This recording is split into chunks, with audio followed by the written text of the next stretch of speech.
ছোট্ট এই জীবনটাকে উপভোগ করতে হবে, যার জন্য আমাদেরকে ঘুরতে হবে, প্রচুর পরিমাণে ঘুরতে হবে।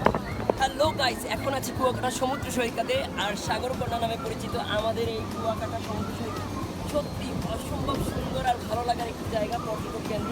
চাইলে আপনিও আসতে পারেন এখানে ঘোরার জন্য।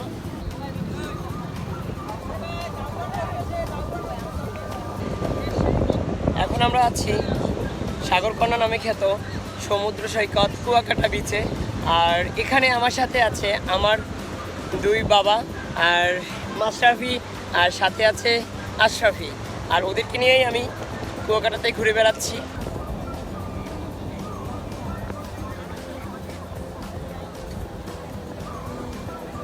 অনেক বেশি ঘুরতে হবে, আনন্দ করতে হবে, এই ছোট্ট জীবনটাকে এনজয় করতে হবে, আর এর জন্য বাংলাদেশ এবং বাংলাদেশের বাইরে ছোট ছোট সুন্দর যে জায়গাগুলো আছে আমাদেরকে সেখানে যেতে হবে। হ্যাঁ, সাধ্যের মধ্যে, সামর্থ্যের মধ্যে আপনি একটু নিজেকে সময় দিন, একটু ঘুরে বেড়ান।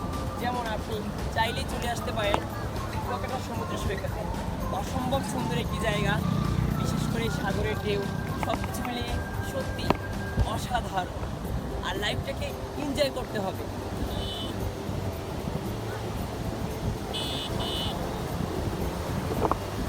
আমি এখন আছি কুয়াকাটা সমুদ্র সৈকতের মেইন পয়েন্টের দিকে।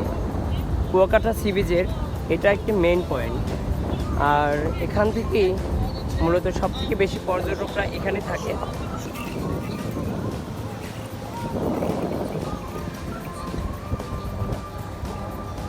হ্যালো গাইস, এখন আছি আমি কুয়াকাটা সমুদ্র সৈকতের মেইন পয়েন্ট, জিরো পয়েন্টে।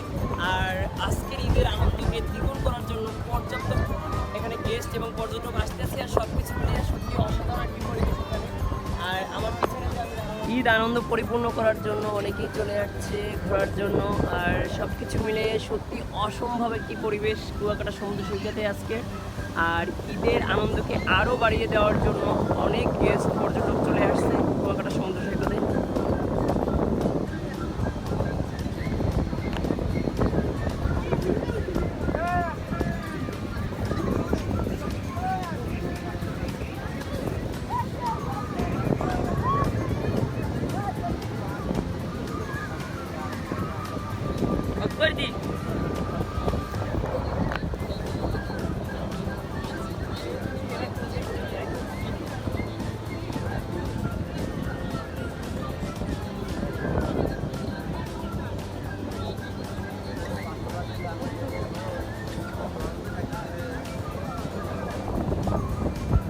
লাইফটাকে এনজয় করতে হবে, লাইফে নিজেকে সময় দিতে হবে, শত ব্যস্ততার মধ্যেও নিজের জন্য একটু সময় বের করতে হবে।